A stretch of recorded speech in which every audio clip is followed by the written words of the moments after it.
Please don't let them make you small. We are proud to be African. I looked up from the phone. That child has more dignity than this entire assembly. I could see security guards shifting nervously. This wasn't in anyone's script. You want to know what I'm going to apologize for? I'll apologize for one thing. I apologize that it took this long for an African leader to stand in this chamber and speak without fear. The tension was electric. I apologize that my predecessors felt they had to choose between sovereignty and survival. I apologize that African children grew up believing they needed Western approval to dream big. I apologize that we ever convinced ourselves that partnership meant subordination. By now, even the note-takers had stopped writing. But I will not apologize for refusing occupation disguised as diplomacy. I will not apologize for rejecting partnerships that leave my people in poverty. I will not apologize for being African and proud. I looked them in the eye and said, "And if that makes you uncomfortable, then you're finally understanding how we felt for centuries." The chamber was stunned. Not a single clap, not a single interruption. But I didn't need applause. I needed them to hear me, and they did. Because 3 hours after my speech ended, something unprecedented happened. The African Union called an emergency session. 43 African ambassadors gathered in a conference room at the Ethiopian mission to the UN. For the first time in decades, they weren't discussing aid packages or trade agreements. They were discussing revolution, not the kind with guns and coups, the kind with dignity and determination. By midnight, they had drafted the New York Declaration, a commitment that no African nation would accept conditional aid, apologize for defending sovereignty, or allow foreign powers to dictate domestic policy. Within 48 hours, 12 African presidents had signed it. But the real earthquake wasn't happening in government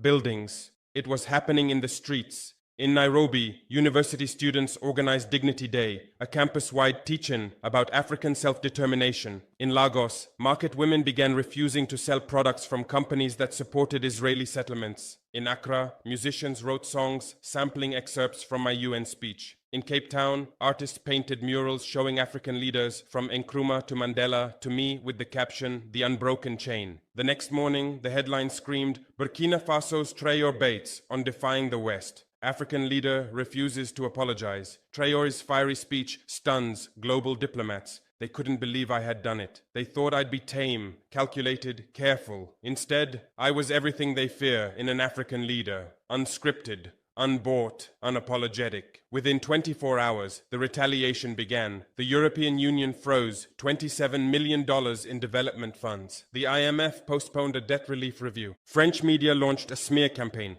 labeling me a dictator in disguise. One American think tank even tweeted, "Burkina Faso risks isolation unless its leader learns the art of diplomacy." But I had already told my people we are not here to beg. What they call isolation, we call independence. And then something even they didn't expect happened. The world started listening, not to them, but to us. In Kenya, students marched holding